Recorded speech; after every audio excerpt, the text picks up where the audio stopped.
Social media पर प्रोपेगेंडे और fake news के जरिए हर खासो आम को निशाना बनाना सहाफती मशगला बन चुका है। हकीकत हाल और जमीनी हकाइक ये है कि मुल्क का चीफ स्पाई मास्टर भी बेरहम सोशल मीडिया से उतना ही मुतासिर है कि जितना एक आम पाकिस्तानी। उसकी वजह शायद ये है कि ऐसी मुहिम जुई करने वालों को ही बड़ा सहाफी होने का सर्टिफिकेट जारी कर दिया जाता है।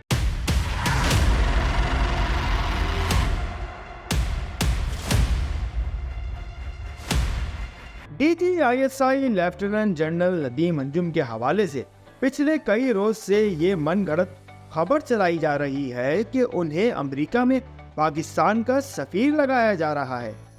बड़े पैमाने पर फॉलोअर्स और सब्सक्राइबर्स रखने वाले सहाफी एजाज सैयद ने ये पेपर की उड़ाई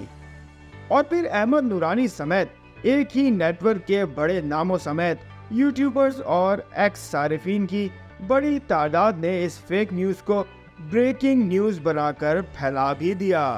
जिम्मेदार जराए ने यह कंफर्म किया कि ये सरासर फेक न्यूज है, लेकिन अफसोसनाक सूरत हाल ये है कि मुल्क के सबसे बड़े मीडिया ग्रुप के तरबियत याफ्ता सीनियर सहाफियों ने DGISI का मौक़िफ़ लेने की ज़हमत ही गवारा नहीं की।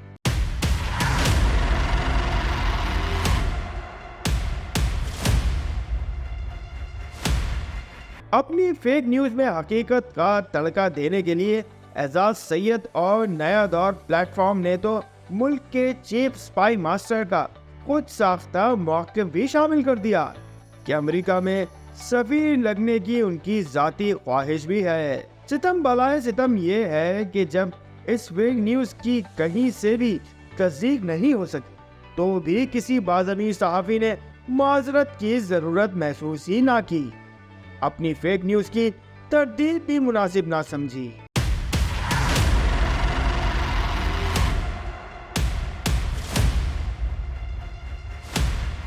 ये दिलचस्प पहलू भी काबिल जिक्र है कि मुल्क के जिस इदारे पर मीडिया के लिए खौफ व हरास की अलामत बरे रहने का मनगढ़ंत बयानिया यार लोगों ने तराश रखा है, उसके सरबराह के बारे में एक मनगढ़ंत खबर जारी करने वालों को ना इदारे का कोई डर होता है, ना अपने प्रोफेशन की लाज रखने का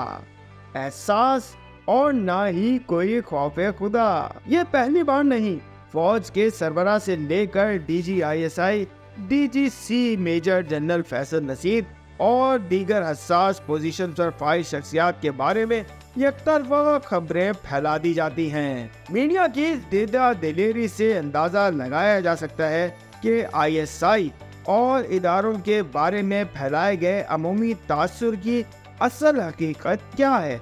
और फेक न्यूज को प्रमोट करने वाले बड़े नामों का हकीकी सहाफती कद कितना छोटा है। M2M उर्दू, जुड़े रहे मिनट टू मिनट।